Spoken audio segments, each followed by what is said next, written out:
Good afternoon. We're currently awaiting quorum, so it is 1:30, and this is the Community Development and Regulatory Services Committee, but we do not have quorum yet, and so we'll just be waiting until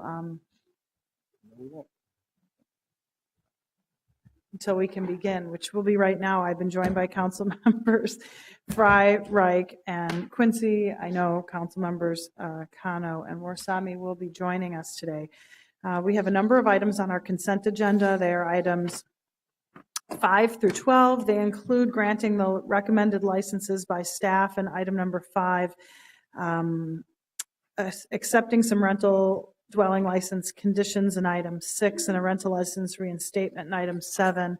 Item 8 is authorizing a contract with MCCD for our existing partnership. 9, 10, and 11 are a variety of environmental and livable communities grant applications, and item number 12 is authorizing the final rent withholding payment for Laurel Village. Are there any items 5 through 12 that anyone would like to pull off of the agenda for approval?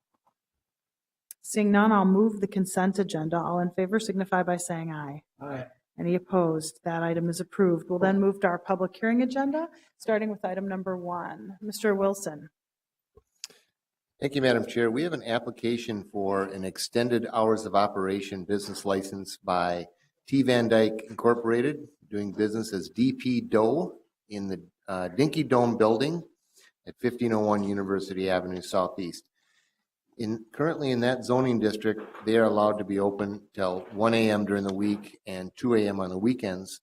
The applicant is seeking approval to be open till 2 a.m. on Sunday, 3 a.m. Monday through Wednesday, and Thursday through Saturday until 4 a.m. A public hearing is required for this application, and we did notify residents and property owners within 300 feet. We also posted the multi-tenant buildings at 304 and 310 Fifth Avenue Southeast. We notified the Dinkytown Business Association. As of today's date, we have not received any responses to that notice. The applicant did meet with the Dinkytown Business Association on March 16th. They reviewed their security plan with the 2nd Precinct Police Department. And we have negotiated some conditions with the applicant and just standard operating conditions about security and queue lines and things like that. They seem to meet all the requirements of our ordinances, and staff's recommendation is to approve. Are there any questions for staff on item number 1?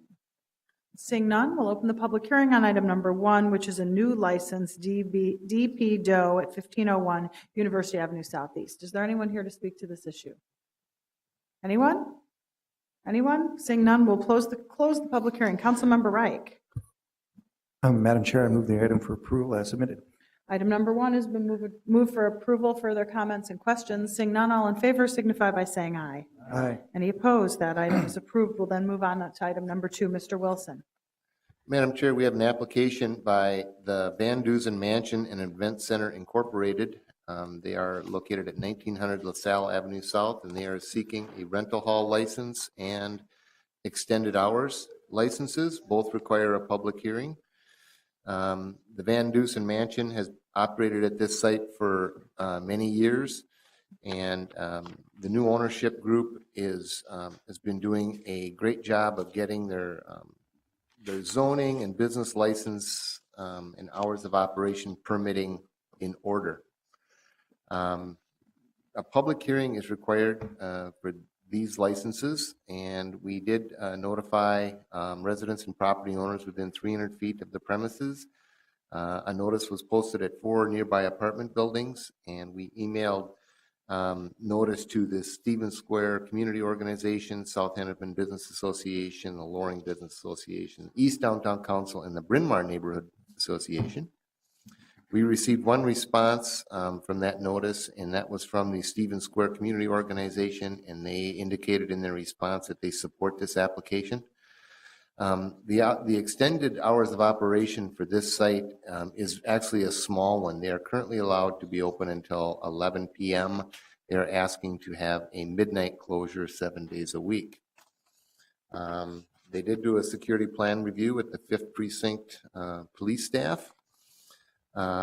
and we reviewed their records, and there are no significant police calls for service or outstanding fire or health issues at this premises. Staff's recommendation is you grant these two applications for rental hall and extended hours of operation. Are there any questions for Mr. Wilson on item number 2?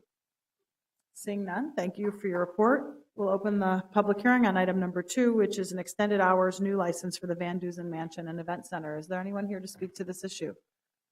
Anyone?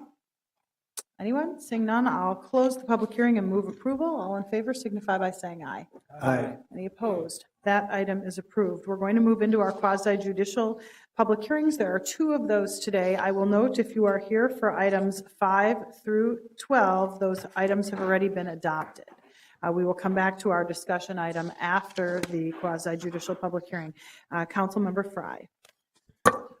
Thank you, Madam Chair. We have 2 items, number 3 and 4. The first is a proposed taxi cab driver license revocation. The individual's named Mohammed Ahmed, and they are recommending to revoke. Mr. Wilson is here to present. Mr. Vice Chair, if I could jump in, I understand that on this matter, the licensee had requested an interpreter. I'm not sure if the licensee is present, but perhaps we could determine first if he's present, and if he is, I think the interpreter should be made available from the beginning. Thank you, Mr. Fussy. I agree. Is the interpreter here? Is the licensee? Is the licensee here? Is the interpreter here to interpret my language, asking if the licensee is here? I guess we don't even have an interpreter. The staff says it's not here. Staff says not here? Yeah. Okay, so maybe we should hold off for right now.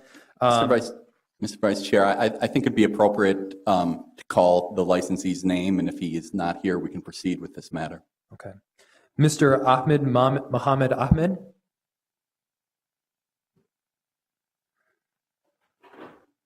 No.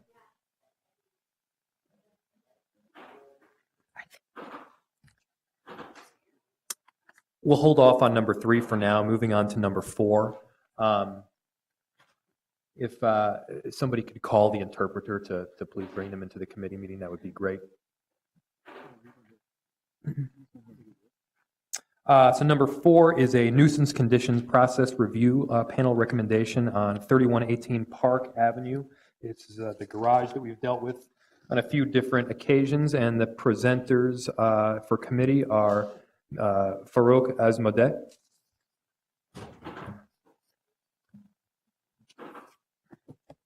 Good afternoon. Good afternoon.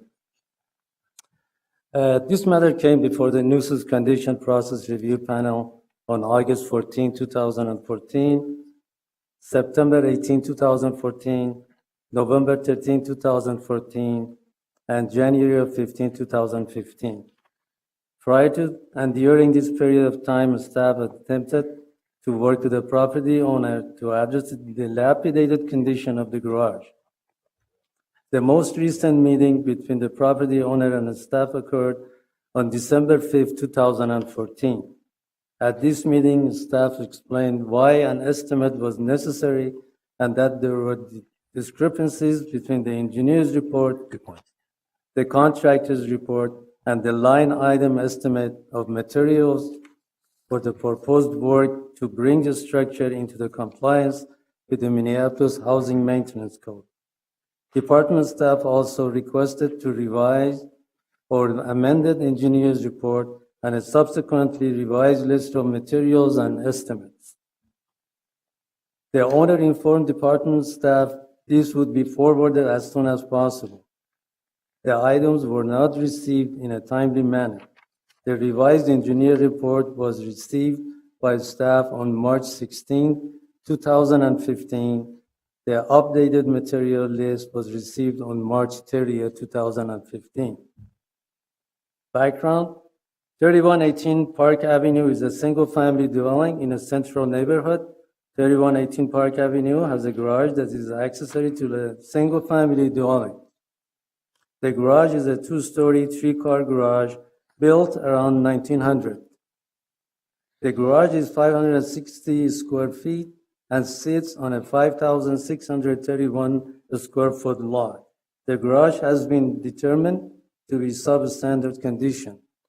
There are structural concern and multiple violations of Minneapolis Housing Maintenance Code. Development Services staff has conducted a historic demolition review of the property. They have signed the wrecking permit and returned it to problem properties staff. The estimate cost to rehabilitate the garage is between $12,385 and $18,575, based on the means square footage estimate. The assessed value of entire property in 2014 was $184,000. The assessed value in 2011, 12, 13 was $171,000. The contributory value of the garage is $8,500, as determined by the CPAT contractor appraiser. The estimated cost to demolish the property is between $8,000 and $12,000. The Central Neighborhood Development Association and owners within 350 feet of 3118 Park Avenue were mailed requests for the community impact statement. The department received 3 responses. 2 stated that if owner can rehabilitate the property to do so, and 1 stated that the property has a negative impact that is in poor structural condition and protruding into the alley, creating a hazard. They were also concerned about the garage collapsing into the alley. The nuisance condition process review panel recommends that the director's order to raise the garage at 3118 Park Avenue, Minneapolis, Minnesota, be upheld. Thank you. Do we have any questions for staff at the moment? So I'll just ask a couple. So it appears that the appellant has come forward on numerous occasions asking and seeking some additional time. Just to be clear, the recommendation by staff right now is to revoke, and that's because notwithstanding the repeated extensions that they've had to refurbish and rehabilitate the property, that nothing has been done at this point? Correct. Has any refurbishing been done? As long as we know, staff knows, no refurbishing has been done to remove the hazard. Maybe they've done some painting, some minor repairs, but the nuisance that is a structural damage to the garage, nothing has been done to that effect.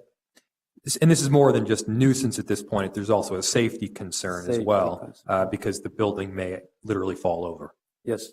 Okay. Well, while I would be tentative to do anything further at this point, I know that Councilmember Cano also would like to touch on the matter. Sure, yeah, I would like to make some comments, but also wonder, will there be an opportunity for the homeowner to speak today? Yes, there would be. Okay, maybe I wanted- can wait till after they're done. Absolutely. So seeing no further questions from staff, I will open the public hearing. Is the appellant here to speak? Come on up. Thanks for coming. Please state your name and address. Thank you. Good afternoon. My name is Susan Newell, 3118 Park Avenue South, Minneapolis, Minnesota, 55407. David Newell, same address. Okay. Now, I apologize. I forgot to read a quick quasi-judicial statement that we have to do beforehand, so I'm just going to do so right now.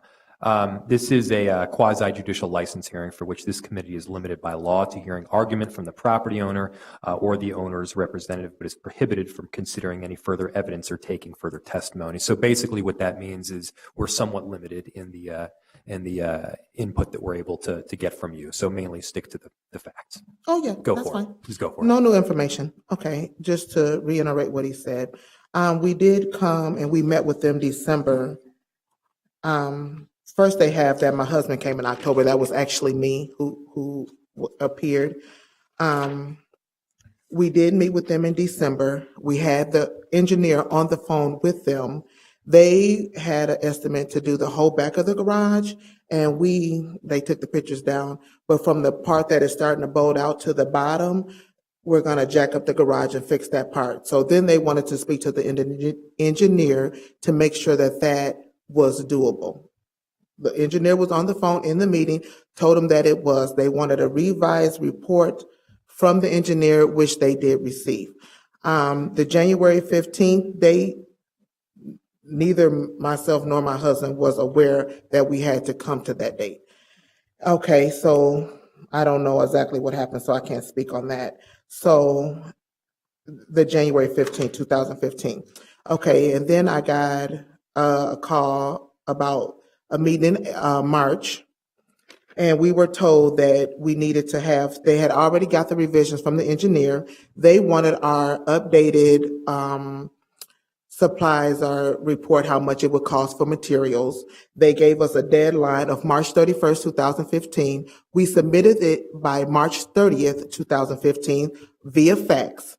Alondra, the council member, called me, and I let her know that all information was in because they thought that we were going to have to come, I believe April 7th. I may be quoting it's somewhere in there, but then it was postponed because everything was in. And so then she told us that we should call Farouk to see if there's anything else. My husband then in turn called Farouk and asked him, is there anything else you need from us?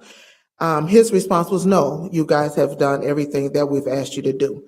Okay, he said nothing has been done since we met in December. That's because the ground was frozen. He knew that. Everyone knew that. And he asked the engineer, would the garage hold up? Clearly the garage held up. We didn't have heavy snow or whatever his concern was. The garage is still standing now. So we were just waiting to be able to break the ground to fix the garage. And Mr. Farouk knew that. So for him to say that there was no changes as of yet, he knew why the changes were. Since we have been dealing with the garage, though, there has been changes to the garage. We have scraped and painted the garage. We have put a new roof on the garage. We have did molding. We have fixed the garage doors. So to say that there has been, since 2009 or whenever this started, to say that there has been no work to the garage is incorrect. Now the city is haggling over the price of the materials that we priced at Home Depot versus however they got their pricing. So this is why they want to raise our garage, because they don't agree on pricing. So Alondra sent me an updated pricing list from Farouk, what he estimated it to be. So we came and we compromised and said we will agree to the 8305 up in price, but he wanted us for siding. We're not putting siding on it, so why would we price out siding?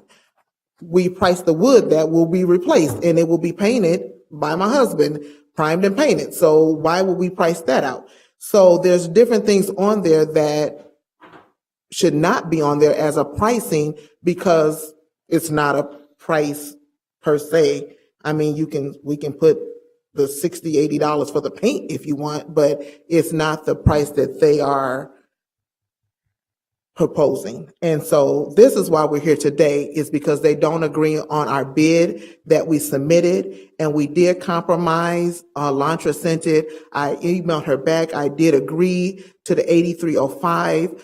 But really, I guess I'm just a little confused that if you raise our garage, we have to pay that fee. To build another garage, we have to pay that fee. So you're tripling what we would be paying out of our pocket.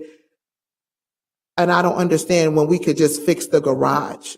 And if it came up to $10,000, it's $10,000 of our money. So why do they care if we have to pay $2,000 more? It's our $2,000. So I guess I am a little confused about this haggling.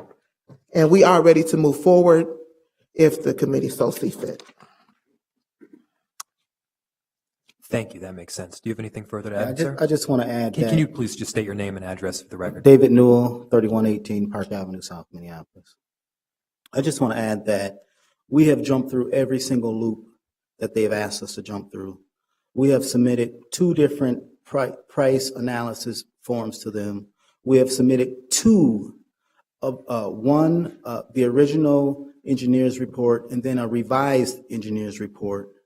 I mean, we are already financially close to $2,000 into before we even started the project. Now, I was granted a permit, and then that permit was snatched away from me. I had workers on site the same day that I got the permit. Work had been started, then they red flagged the garage. I had to pay a $250 cancellation fee to the contractors. I mean, financially, we're already deep into this, and I'm not understanding. Mr. Bacchus told me verbatim that if I had an engineer that would sign off on this property, that he would allow me to get the permit. He's had 2 different engineers' reports, and the garage is still red flagged. So there's a bit of frustration here. We're trying to move on and repair the garage. I mean, it's just, I don't know. Thank you. So I will close the hearing now. I'm assuming that there will probably be a couple of questions for staff, so if I could have Mr. Asmodee come back up real quick. The first question is mine, and it's related to the price tag versus the end result. And it's my understanding, and correct me if I'm wrong, that we are less concerned with the ultimate price tag, but more concerned that the building is in fact rehabilitated and is structurally sound. Correct.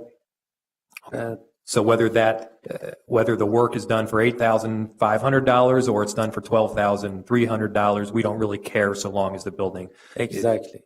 As long as the nuisance is being abated, we are happy with it. Is there a gap in the understanding of what constitutes a nuisance or a safety concern between the appellant and city staff? I think the difference is the fact that we have consulted the Construction Code Services Management. I'm sorry, can you say that again real quick? Construction Code Services Manager. Okay. That we consult with all the hazardous building, and they considered the building as a hazard in 2014, early 2014, due to structural damage to the garage. And the reason for the fact that we asked for 2 different engineers' reports was the fact that the first engineer report did not match what has to be done. Mr. and Mrs. Newell, they are correct. We met on 5th of December, and we had the contractor and the structural engineers on the phone. After we explained exactly what the components we are concerned about, that was the outcome of a new revised engineer's report, due to the fact that we explained that what is missing from the current report. That's why they revised it. With the revised engineer's report goes new estimate that they had to provide. Even with the new estimate, a lot of items are missing.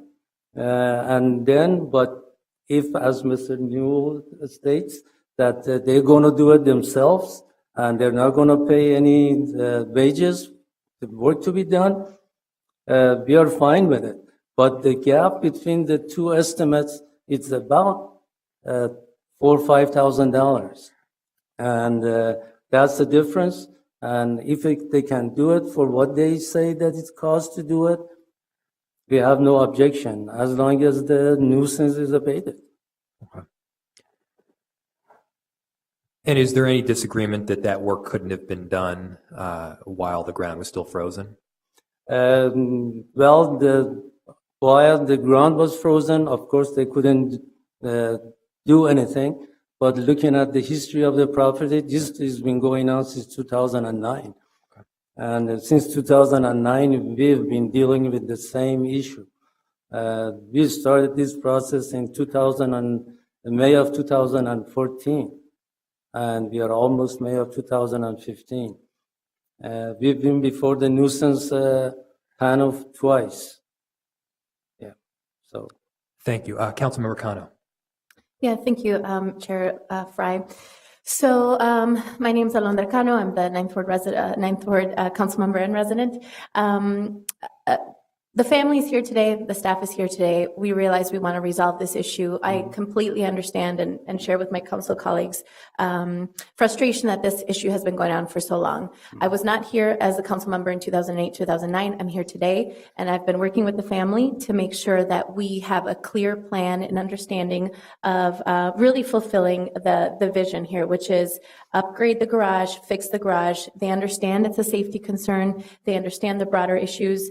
I have been been calling, emailing them, and texting them, and I've been getting a very consistent and positive response and cooperation from the family.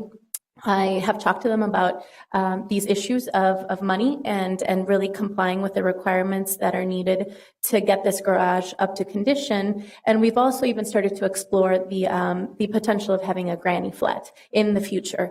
So as a community member who has personally experienced a similar issue when my mom's home was condemned back in our city in Litchfield, I really relate to the financial situation here. I really relate to some of the challenges the family might have faced.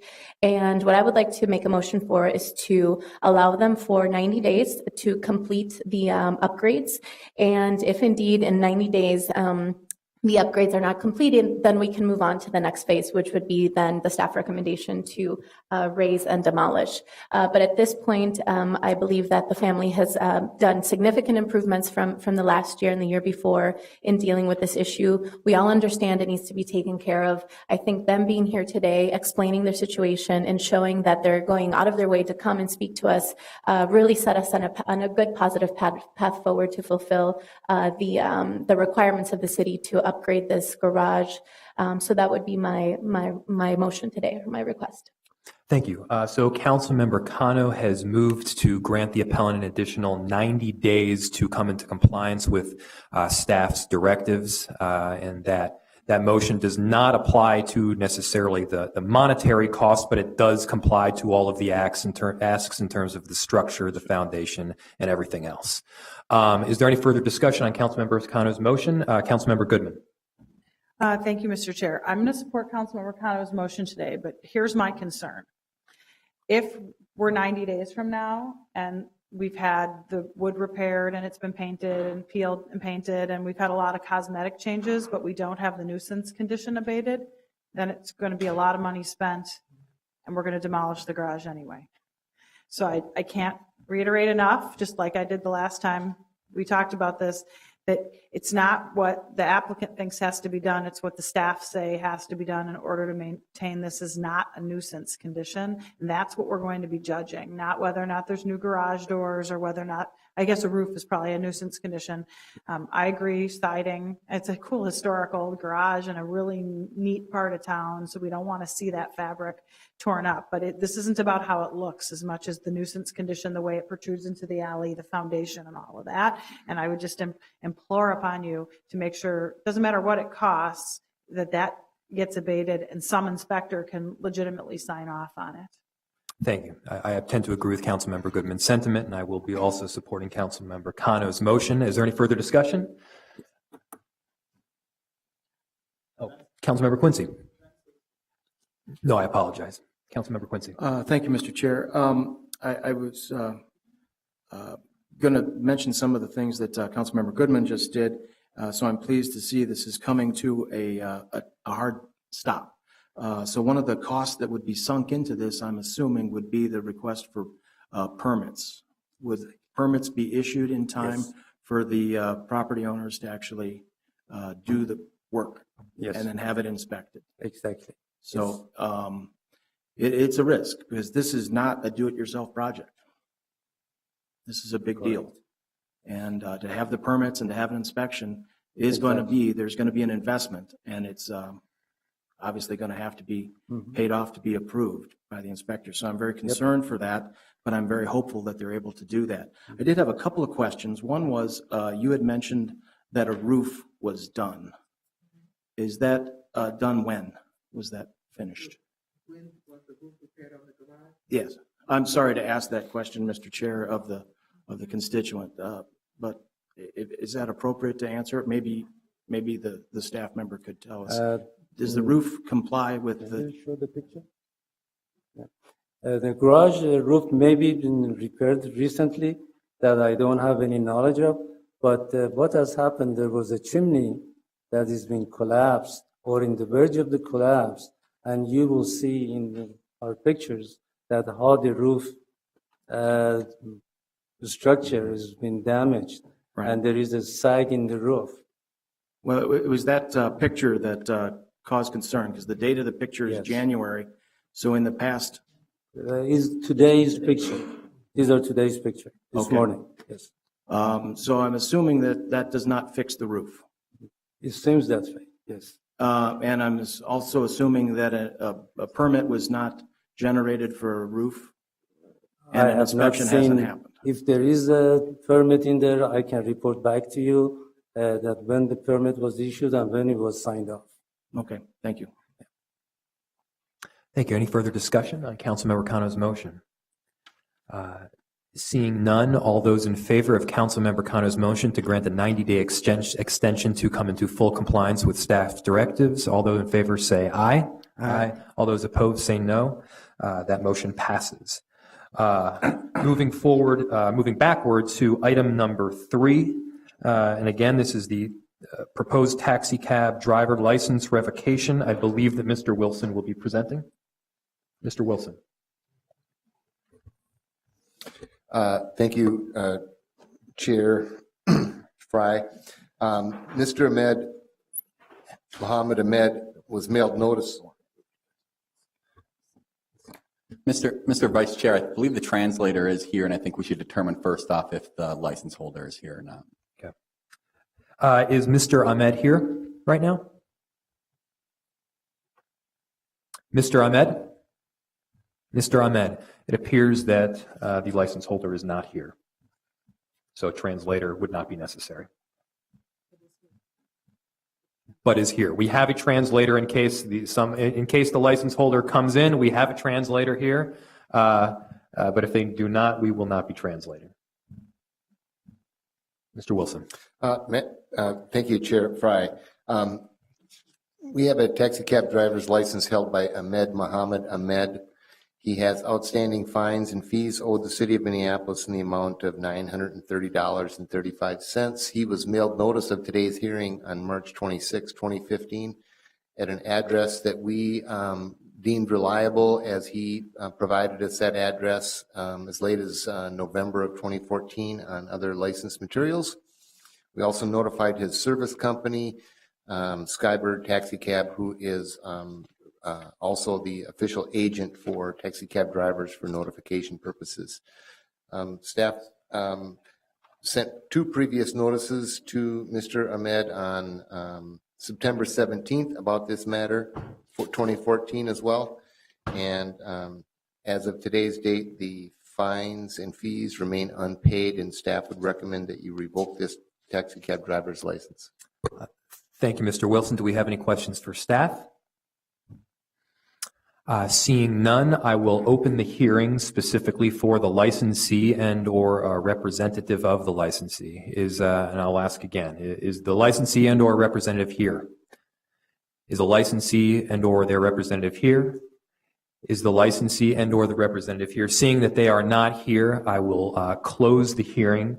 And in this one, I think it's very cut and dry. There are outstanding fees that haven't been paid, and I would move to adopt the staff direction to revoke. Do we have any further discussion? Seeing none, I'll move approval. All of those in favor, please say aye. Aye. All those opposed say no. That item passes. Chair Goodman. Thank you, Councilmember Fry. We'll then move to our final item, which is a discussion item. This has to do with making some changes and movement at the Humboldt Greenway Single Family Residential Housing Development Program. Ms. Shoquist, welcome. Chair Goodman, thank you. Council members of the committee, I'm pleased to be here before you today to bring before you the Humboldt Greenway Single Family Residential Housing Development Project, requesting authorization for establishment of the offer price and the release of the request for proposals for the project. I will provide a very brief background of this long and complicated project. I will note that I do have with me today Andrew Gillette from Hennepin County and Mark Winkelhake from the city's finance department to provide additional background on this longer and more complicated project if questions arise. And then I'd also like to provide additional detail on the request before you. We are talking about 98 vacant lots between the Lynn Bohannon and Shingle Creek neighborhoods in North Minneapolis, located on the 4,900 and 5,000 blocks of Humboldt of the Humboldt Greenway and Girard Avenues North, as well as along 50th Avenue North from DuPont to Humboldt, as you can see in the map before you. Could you turn the map up? It's, well, all right. Yes, it's, okay, thanks.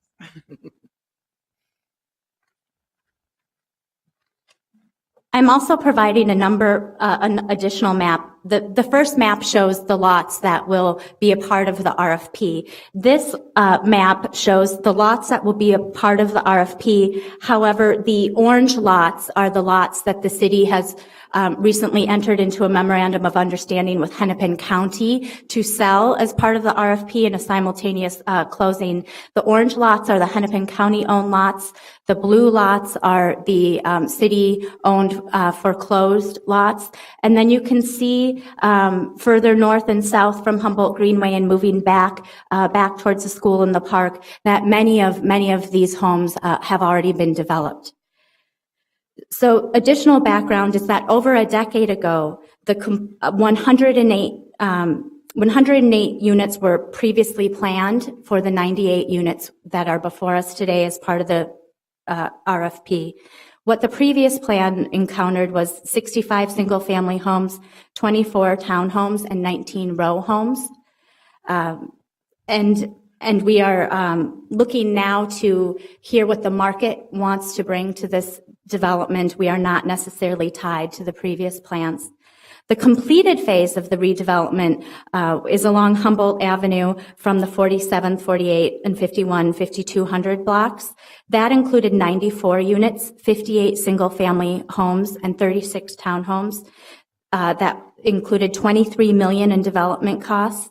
This phase is complete.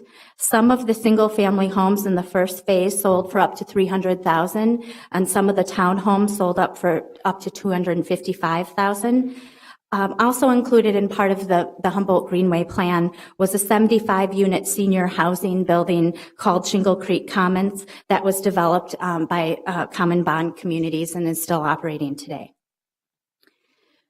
So in the request for proposals, priority will be given to fully funded market rate housing proposals of the highest value and the highest quality design.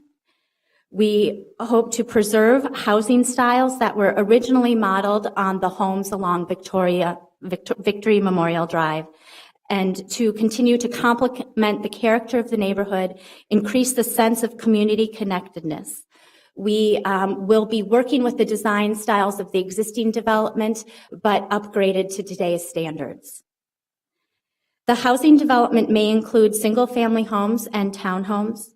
A single master developer will not be required. Developers may submit proposals in bundles of three lots. They may propose to build homes 3, 6, 12, 24, whatever fits their financing package and their plans for the redevelopment. The purchase price for each parcel is the fair market value for the neighborhood as currently established at $1 per square foot. We'd like to be able to send a clear message to interested developers to plan for redevelopment to build in the fall of 2015 as well as in early spring of 2016. We believe that the North Minneapolis housing market is in full upswing. We have nearly 40 Green Homes North homes sold that were subsidized with city funds, while there's no additional subsidy in the Humboldt Greenway lots. And those homes are selling for up to $220,000 currently. Additionally, an unsubsidized, newly constructed home by one of our development partners recently sold in the Willer-Hayde neighborhood for $350,000. So we believe, and we're told by the private development community, that the market is ready now for high-quality, well-designed housing on Humboldt Greenway, and we look forward to working to bring those developers into the Shingle Creek and Lynn Bohannon neighborhoods in North Minneapolis. Great. So are there questions for Ms. Sjoquist? I'll start with my question. Help me understand how this is going to work. We're going to do an RFP. Is it first come, first serve? Are we going to have a deadline, and by this date, we'll see how many groups want each lot? Are we going to be able to maneuver if there are multiple requests for one lot to get them to buy different lots? How do you envision the process working?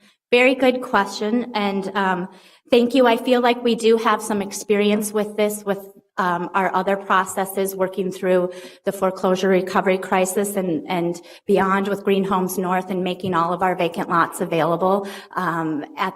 So we will be prepared for this. We will typically have a date by which people express interest in a lot, and then we share that information to determine what the competition is for that lot. With these lots, we believe that with that known competition, we want, really for this neighborhood, we want, as I said, the highest quality and the highest design. So in this case, competition is good, and we will accept the proposals and then work with the developers to bring what is best for the neighborhood, what is best for the community, the tax base, and really provide the existing homeowners with the value that they've been waiting many years for. And so we believe that that open RFP process and that competition will be good for the city. So what's the timeline? Well, the timeline, I do have some proposed dates, releasing the RFP in May, having a fairly aggressive public, 45-day period, having potentially proposals due by the end of June, and then coordinating so that the public comment period ends. We could be looking to be back before the Community Development Committee at the end of August, beginning of September, then working towards official approval with council action and mayor signature. Mid-September, contracts out to developers closing, within 30 days. This is a very aggressive timeline. We're used to pushing aggressive timelines. We'd like to make that happen, but of course, there are many variables, many known, but potentially some unknown that could interfere with that timeline. So are you thinking you're going to bring these through for approval in bulk? Are we going to have 2 on one CD agenda, then 3 on another, then 4 on another? Are you thinking you're going to bring forward as many as you have by the deadline at the end of July for one phase, and maybe there's another phase? I'm also interested in the public participation. Are we going to get into letting everyone who's there say, well, I like a craftsman much more than I like a tutor. So how are you going to handle all this public engagement of the people who have been in that location, fought it out through the crisis in their neighborhood, and now they want to say what kind of house they want next to them?